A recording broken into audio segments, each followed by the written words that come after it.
To understand how learners with autism handle incoming information, let's start by looking at a very basic paradigm of what learning is. If we think about learning, first, information is perceived either from within the self or from the environment, and it registers. Next, the information is processed, or another way to say it is that it makes connections within the brain so that it can be stored, and that stored information can later be retrieved and applied, and we would call that learning. For instance, if we take the basic concept of addition, 2 plus 1 equals 3, a child might learn that at school 2 plus 1 equals 3. Learn that fact, store that fact, come home, have two friends over, and decide that they all want a popsicle.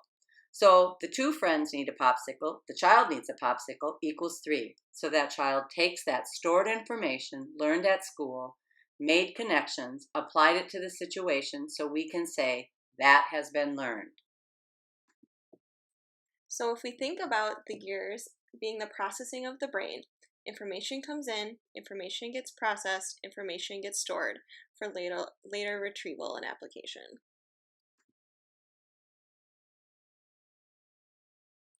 If we take just one sensory modality, auditory processing of incoming verbal, simplified here, we can see verbal information come in, information gets processed, and then stored for people who do not have a verbal processing issue. So now as we shift back to thinking about learners with autism, historically, learners with autism were offered behavior modification and skill training to change them.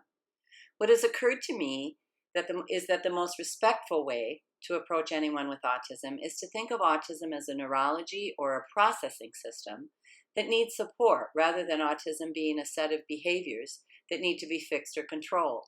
What we find is when we support the processing style of people with autism, the learning takes care of itself, the behavior writes itself, and the gifts of autistic processing and that individual have an opportunity to shine through. Going back to looking at what happens with verbal processing, some people with autism describe brain freeze or glitchy processing, or difficulty in general with consistently processing incoming verbal information through their auditory processing system. And in fact, it might look like this. Verbal information comes in, loads down that processing system, and creates a glitch.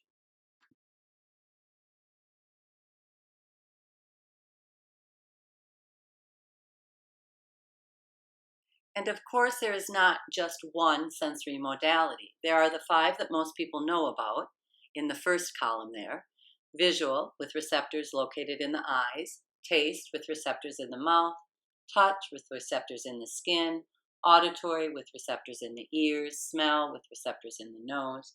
There are 3 more that are not as widely known, including proprioception, which gives us information about where our bodies are in space and in relation to the environment; vestibular receptors, which are in the inner ear and affect our balance; and interoception, which gives us a relation to the internal workings of our bodies.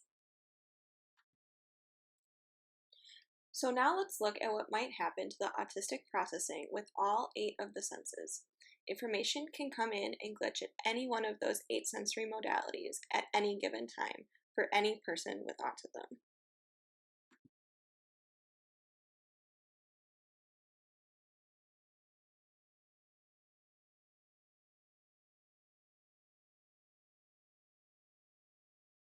Not only can information handling get off track during registration and processing, but there can also be glitches in the storage system. Storage can be overspecific. Details irrelevant to the task can inadvertently get stored in right with the skill. Then the processing system requires those details in order to retrieve that information or skill. For example, I had a teacher once that I was working with who wore her hair in a ponytail when she was teaching multiplication facts to a learner with autism. That learner then could only access those multiplication facts if that teacher had her hair in a ponytail. The ponytail was irrelevant to the skill, but it got stored in there right with the skill. One of the first suggestions when it comes to supporting autistic neurology is to think about front loading, meaning supporting the generalization and application of skills on the front end of learning. when the information is coming in rather than on the back end of learning, or retrieval. We tend to wait until a learner is struggling to retrieve or apply or generalize and then fix it rather than take the processing into consideration when we are on the front end of learning. So the answer to all your questions: visual and digital information registers more accurately, is processed with more ease, and is stored with more flexibility.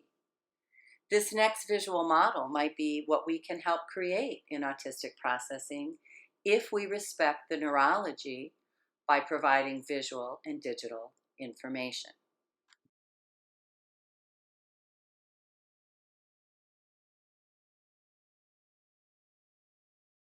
And now on to retrieval. When we think about retrieval, we have to keep in mind that visual and digital information is more compatible with autistic neurology because it is more easily processed and more flexibly stored. It leads to more generalized retrieval and a broader application of learning. Some ways, in addition to using visual and digital information, that can support the information handling of learners with autism. Please support internal regulation, external regulation, executive function. Teach how to think about things. Teach the system. Teach with an eye to longitudinal relevance to avoid wasting any educational time. And whenever you can, please consider being silent in your approach and use video and technology in your teaching.